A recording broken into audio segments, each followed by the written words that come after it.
Hey everyone, welcome back to Corporate Decoder, the place where we try to make sense of the sometimes confusing world of public companies. And today we're diving into American battery technology company's proxy statement, because it looks like a few things are brewing for their upcoming shareholder meeting. So this filing is essentially a guide for shareholders about what is happening at the company. It's basically a heads up on who is running the show and what the company is asking shareholders to vote on. The main event here is the annual meeting of shareholders, scheduled for the 13th of November, 2025. They re-asking shareholders to do two main things: elect 5 directors and ratify the appointment of KPMG LLP as their auditor through to June 2026. They resetting the 15th of September 2025 as the date for determining who gets to vote, and at that time there were over 118 million shares out there. So important stuff is happening, and it is all happening virtually, which is pretty common these days. They're sending out these materials basically electronically to save on paper and costs, which is a good move for the environment and the wallet. Basically, shareholders will get a notice online and can then access all the detailed information. And this document also details how you can vote your shares, either online by phone or the old-fashioned way by mail. So there are plenty of options to make your voice heard. The core of this meeting is really about governance, electing the people who will guide the company and deciding on the auditors who will check the company's financial books. It is about making sure the company is run properly and transparently. Let's talk about the proposed directors they want to elect. We have Ryan Melsert, who is not just the CEO and CTO, but also a director, has been with the company since 2019 and has a solid background in battery technology, even working at Tesla. This guy seems to be the technical brain of the operation, all about developing and scaling up new systems for battery recycling and extraction. He has got patents and a strong academic background, so he has definitely got the technical chops. Then there is Susan Yoon Lee, a director. She's an investment expert working with foundations and family offices. Her experience spans various asset classes, and she has served on other boards, which is good for bringing a diverse financial perspective. Rick Fezel is the chairman of the board. He is a former senior partner and vice chairman at Ernst & Young, a huge accounting firm.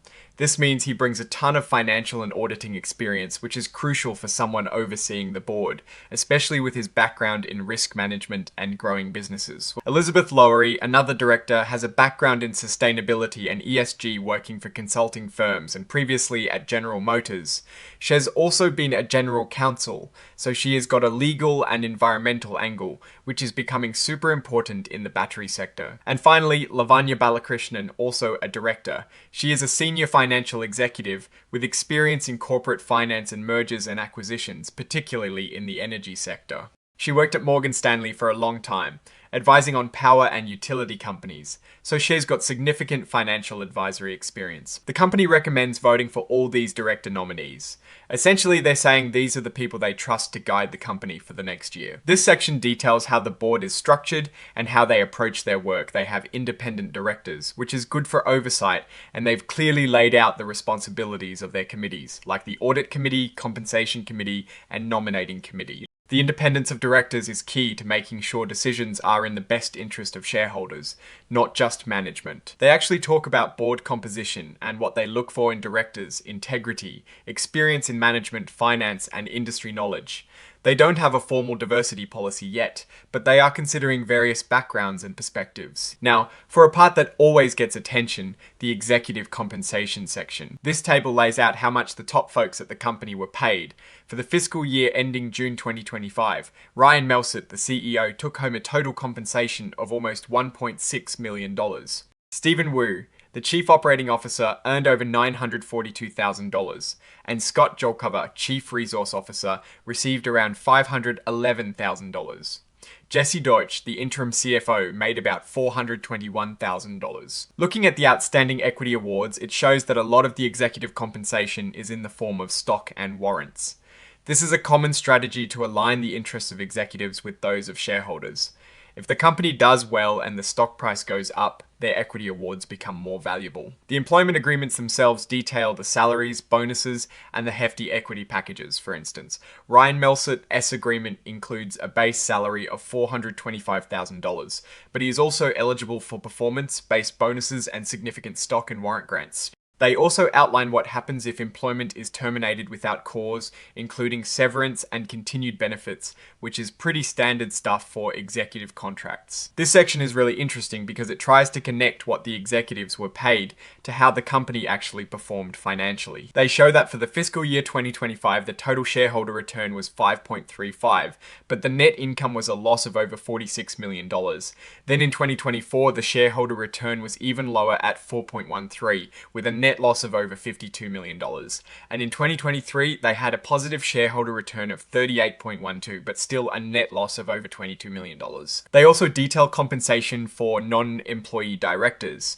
For example, Elizabeth Lowery received about $234,000 in total compensation. Mostly in stock awards, Rick Fezzell, the chairman, received about $393,000. Also largely in stock. The chairman is compensated at a higher rate, which is typical for that role given the extra responsibilities. This indicates that directors are also incentivized with equity, aligning their interests with the company's success. This section covers any dealings between the company and its directors, executives, or their close associates.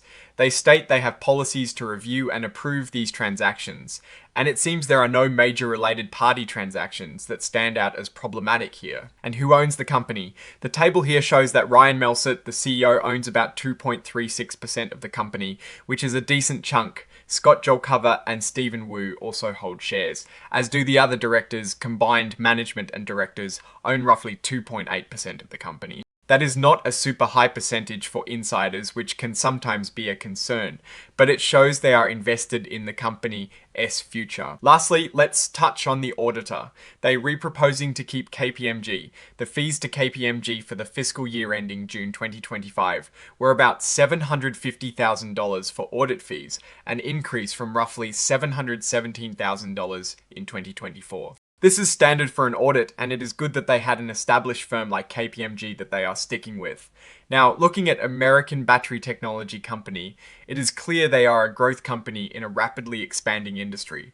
Their focus on battery recycling and material extraction is strategically sound, given the global demand for batteries. The executive compensation is high, but it is heavily weighted towards equity, which is a good sign that leadership is incentivized to increase shareholder value. However, the consistent net losses, despite positive shareholder returns in some periods, do raise a flag. They read clearly investing heavily in their technology and operations, which is necessary for this type of business. But the path to profitability needs to be clear. The board seems well qualified with a good mix of industry, finance, and governance experience. The key takeaway is that this is a company in its growth phase. Investors are betting on its future potential in the battery materials sector. The financial performance metrics, particularly the net losses, are something to watch closely, but the strategic direction and the experienced leadership team are definite strengths. Alright, that is our breakdown of American Battery Technology Company.